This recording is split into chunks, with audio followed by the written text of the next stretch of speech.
എല്ലാവർക്കും സലു കിച്ചനിലേക്ക് സ്വാഗതം. ഞാൻ സമീറ.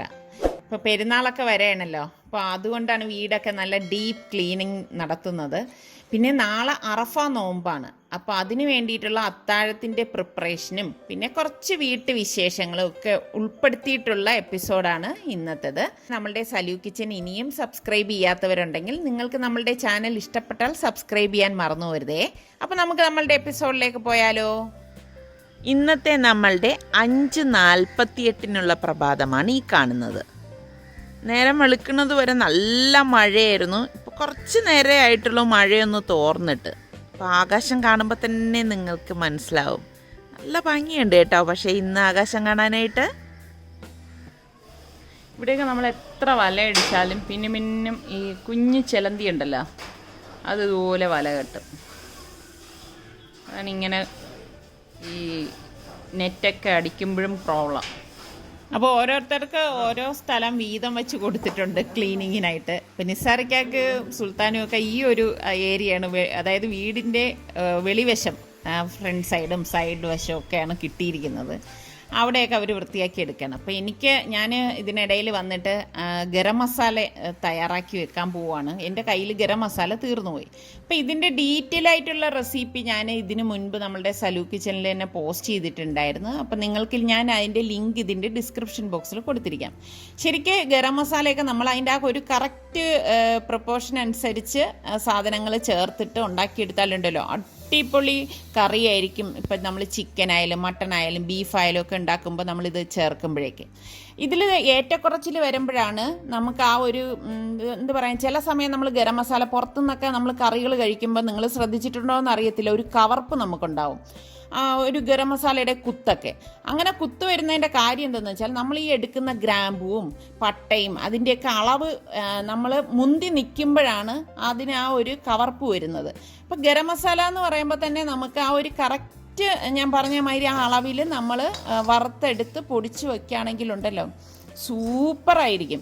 ഇപ്പോൾ ഗരം മസാല ഞാൻ തണുക്കാനായിട്ട് വെച്ചിട്ട് ഞാൻ എൻ്റെ ജോലിയിലേക്ക് ഏർപ്പെട്ടിരിക്കുകയാണ്. എനിക്കുള്ള പണികളെല്ലാം ഞാൻ ഇതുപോലെ ഇടയ്ക്ക് വന്നിട്ട് ചെയ്യും. വെളിയിൽ നല്ല മഴ പെയ്തുകൊണ്ടിരിക്കുകയാണ് കേട്ടോ. വീട് തൂത്ത് തുടയ്ക്കുന്നത് പോലെ തന്നെ എനിക്ക് പ്രധാനപ്പെട്ട ഒരു കാര്യമാണ് ഈ ഫാൻ തുടയ്ക്കുക എന്നുള്ളത്. നമ്മൾ ഇങ്ങനെ എവിടെയെങ്കിലും ചെന്നിരുന്നിട്ട് ഇങ്ങനെ അറിയാതെ കണ്ണ് മേലോട്ട് നോക്കുമ്പോഴായിരിക്കും ആ വീടൊക്കെ നല്ല വൃത്തിയായിരിക്കും, പക്ഷെ ഫാനിൻ്റെ അവസ്ഥ വളരെ പരിതാപകരമായിരിക്കും. അപ്പോൾ അങ്ങനെ വരാൻ പാടില്ലല്ലോ. അതാണിപ്പോൾ ഞാൻ ഈ ഫാനൊക്കെ നിന്നിങ്ങനെ തുടയ്ക്കുന്നത്. അതുപോലെ ഈ കർട്ടൻ്റെ ഈ ഭാഗം, ജനലിൻ്റെ പൊടി, ഇതൊക്കെ തുടച്ച് എടുക്കുകയാണ്. അപ്പം അതിനിടയിൽ ഞാൻ നോക്കുമ്പോൾ വെളിയിൽ നല്ല മഴ പെയ്തുകൊണ്ടിരിക്കുകയാണ്. മഴ ഇങ്ങനെ പെയ്തുകൊണ്ടിരിക്കുന്നത് കാണാൻ നല്ല രസമുണ്ടേ. നോക്കിക്കൊണ്ടിരിക്കുമ്പോൾ നല്ല കാറ്റുമുണ്ട്, ശക്തമായിട്ട് കാറ്റടിക്കുന്നുണ്ടായിരുന്നു. ഞാൻ ഓടിപ്പോയി ക്യാമറയൊക്കെ എടുത്തിട്ട് വന്നപ്പോഴേക്ക് കാറ്റിൻ്റെ ശക്തി അങ്ങ് കുറഞ്ഞു കേട്ടോ. എന്നാലും ആ കണ്ട കാഴ്ചകൾ ഞാനിപ്പോൾ ദേ പിടിച്ച് നിങ്ങൾക്ക് കാണിച്ചു തരാണ്.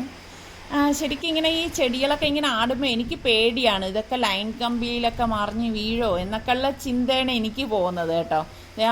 അവിടെയൊക്കെ തെങ്ങുകളൊക്കെ ഇങ്ങനെ ആടുന്ന കാണുമ്പം ഈ കാറ്റത്ത് ഇത് മറിഞ്ഞ് വീഴോന്ന് തോന്നിപ്പോവും. ഇതുകൂടി തുടച്ച് കഴിഞ്ഞ് കഴിഞ്ഞാൽ എൻ്റെ പണി പിന്നെ കഴിഞ്ഞു. ഇവരുടെയൊക്കെ പണികൾ ഇവർ സ്പീഡിന് തന്നെ എല്ലാവരും ചെയ്ത് കഴിഞ്ഞിട്ട് ഇവിടെ വന്നിരിക്കുകയാണ്. എല്ലാവരും ടയേർഡായിട്ടാണ് ഇരിക്കുന്നത്.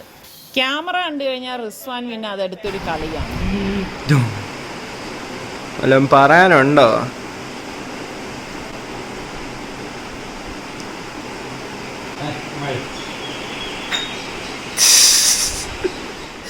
കഴിഞ്ഞ വ്ളോഗിൽ ഞാൻ കാണിച്ചിട്ടുണ്ടായിരുന്നു ചക്ക വാങ്ങിച്ചോണ്ട് വരുന്നത്.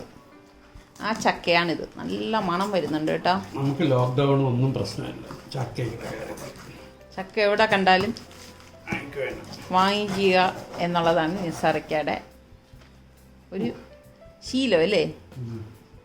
അത് മുറിച്ച് തരാൻ നോക്കി മതി എന്നൊക്കെ പറഞ്ഞു. ഇത്ര ഗ്യാരണ്ടി പറഞ്ഞോണ്ട് ഞാൻ തുറക്കണ്ടെന്ന് പറഞ്ഞു. കുഴപ്പമില്ല. അടിപൊളി കളർ കേട്ടോ, നല്ല ഗോൾഡൻ കളർ. ടിഷ്യൂ ഇതാ. ചകിരിയൊക്കെ ഉള്ളവരാണെങ്കിൽ ഇത് ചകിരിയിട്ടാണ് എടുക്കുന്നത്.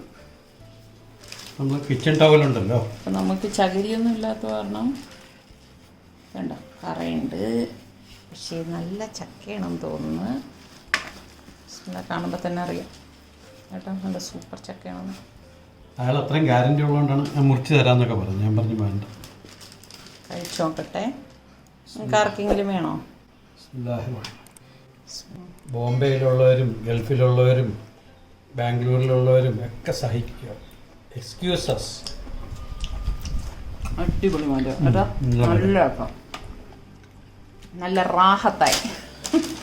ഞാൻ വില മാത്രം സമീരത്ത് പറയില്ല. അത് പറഞ്ഞില്ലല്ലോ ഇതുവരെ എത്രയായിരുന്നു പറയില്ല. അതാണ് പറഞ്ഞു കഴിഞ്ഞാൽ നീ പിന്നെ എൻ്റെ ടേസ്റ്റ് പോകും.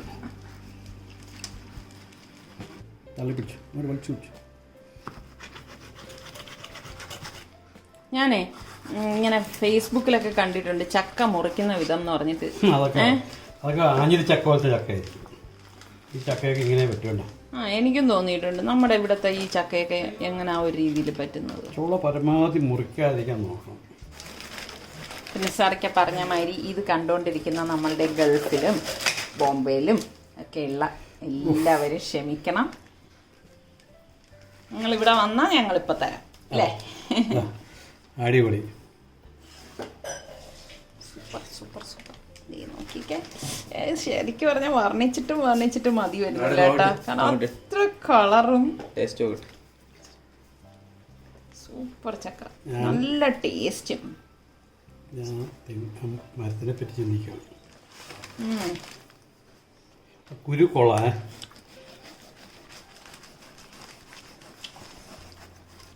പടി ചുള ഒരിക്കലും മുറിച്ച് കളയരുത്. എന്താ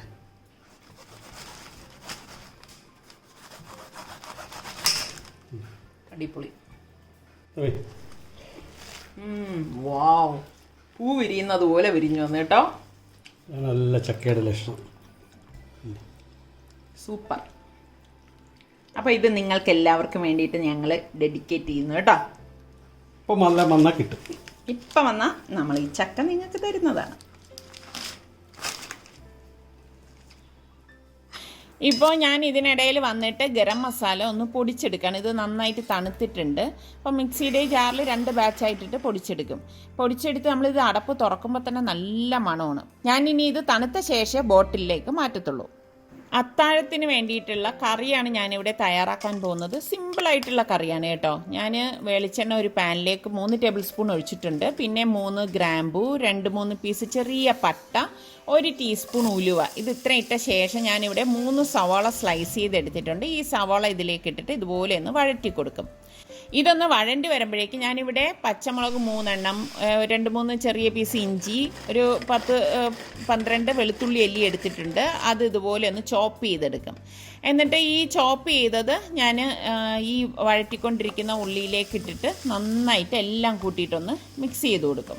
ഇത് നല്ലതുപോലെ വഴണ്ട് വരുമ്പോഴേക്കും നല്ല ഒരു മണം വരും. ആ ഇഞ്ചിയും വെളുത്തുള്ളിയും പച്ചമുളകും എല്ലാം കൂടി ചേർന്നിട്ടുള്ള ആ ഒരു മണം. ആ സമയത്ത് നമ്മളിതിലേക്ക് പൊടികൾ ഇട്ട് കൊടുക്കും. ഞാനിതിലേക്ക് 3/4 ടീസ്പൂൺ മഞ്ഞൾപ്പൊടിയും, 1/2 ടീസ്പൂൺ കുരുമുളക് പൊടിയും, 2 ടീസ്പൂൺ മല്ലിപ്പൊടിയും, 2 ടേബിൾ സ്പൂൺ കാശ്മീരി ചില്ലി പൗഡറും, 1 ടീസ്പൂൺ ഗരം മസാലപ്പൊടിയും, പാകത്തിനുള്ള ഉപ്പും ഇട്ട് നന്നായിട്ടൊന്ന് ഇളക്കി കൊടുക്കും. എന്നിട്ട് അതിൻ്റെ പച്ച മണം മാറുമ്പോഴേക്കും ഞാനിവിടെ 1.25 കിലോ ചിക്കൻ എടുത്തിട്ടുണ്ട്. ഈ ചിക്കൻ പീസസ് ഇതിലേക്ക് ഇട്ടിട്ട് നന്നായിട്ട് ഇളക്കി മിക്സ് ചെയ്ത് കൊടുക്കും.